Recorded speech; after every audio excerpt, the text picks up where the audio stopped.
Hello అండి అందరికీ welcome back to my channel. ఈరోజు మన వీడియోలో హెల్తీ బ్రేక్ఫాస్ట్ రెసిపీ ఓట్స్ ఉప్మాని చూపించబోతున్నాను. వెయిట్ లాస్ అవ్వాలనుకునే వారికి మంచి బ్రేక్ఫాస్ట్ రెసిపీ. మరి ఇంకెందుకు ఆలస్యం, ఈ టేస్టీ ఓట్స్ ఉప్మాని ఎలా చేయాలో చూసేద్దాం. స్టవ్ ఆన్ చేసుకొని ఒక కడాయి పెట్టుకోవాలి. కడాయి హీట్ అయ్యాక అందులోకి 1 కప్పు ఓట్స్ వేసుకొని బాగా ఫ్రై చేసుకోవాలి. ఓట్స్ని క్రిస్పీ అయ్యేంత వరకు ఒక 2 మినిట్స్ ఫ్రై చేసుకోవాలి. బాగా చూడండి, చక్కగా ఫ్రై అయిపోయాయి. ఇప్పుడు ఈ ఓట్స్ని ఒక ప్లేట్లోకి తీసేసుకుందాం. ఇప్పుడు సేమ్ కడాయిలోకి కొద్దిగా ఆయిల్ వేసుకోవాలి.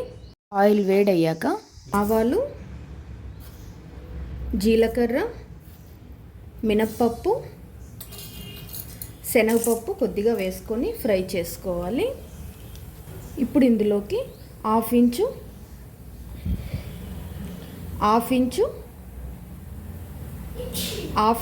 అల్లంని తీసుకొని సన్నగా కట్ చేసుకొని వేసుకోవాలి.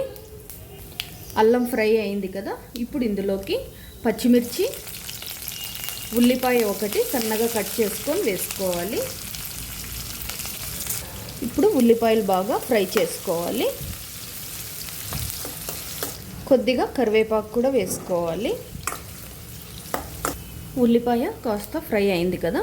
ఇప్పుడు ఇందులోకి సన్నగా కట్ చేసుకున్న టమాటా ఒకటి వేసుకోవాలి.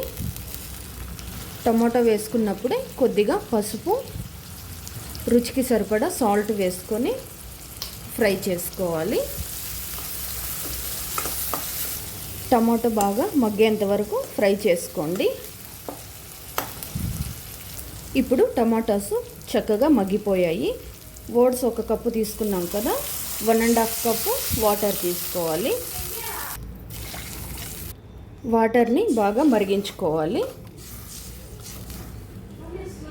చూడండి, చక్కగా వాటర్ ఉడుకుతోంది కదా. ఇప్పుడు ఇందులోకి వేయించి పెట్టుకున్న ఓట్స్ వేసేసుకోవాలి. ఓట్స్ వేసుకున్నాక బాగా మిక్స్ చేసుకోవాలి. ఓట్స్ వేసాక బాగా మిక్స్ చేసుకోవాలి. చూడండి, ఇలా మిక్స్ చేసుకుంటూ ఉడికించుకోవాలి. లో ఫ్లేమ్లో ఒక 3-4 మినిట్స్ ఉడికించుకోవాలి.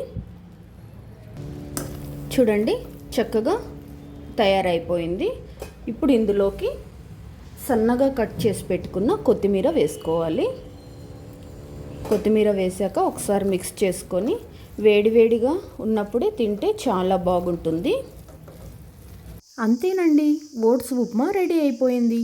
ఈ రెసిపీ డిన్నర్కైనా చేసుకోవచ్చు, బ్రేక్ఫాస్ట్లోకైనా చేసుకోవచ్చు. వేడివేడిగా తింటే చాలా అంటే చాలా టేస్టీగా ఉంటుంది. తప్పకుండా ట్రై చేయండి. ట్రై చేశాక మీకు ఎలా అనిపించిందో కామెంట్ సెక్షన్లో కామెంట్ చేయండి. అలాగే ఈ వీడియో నచ్చితే ఒక లైక్ చేసి మీ ఫ్రెండ్స్ అండ్ ఫ్యామిలీ మెంబర్స్కి షేర్ చేయండి. Thank you for watching.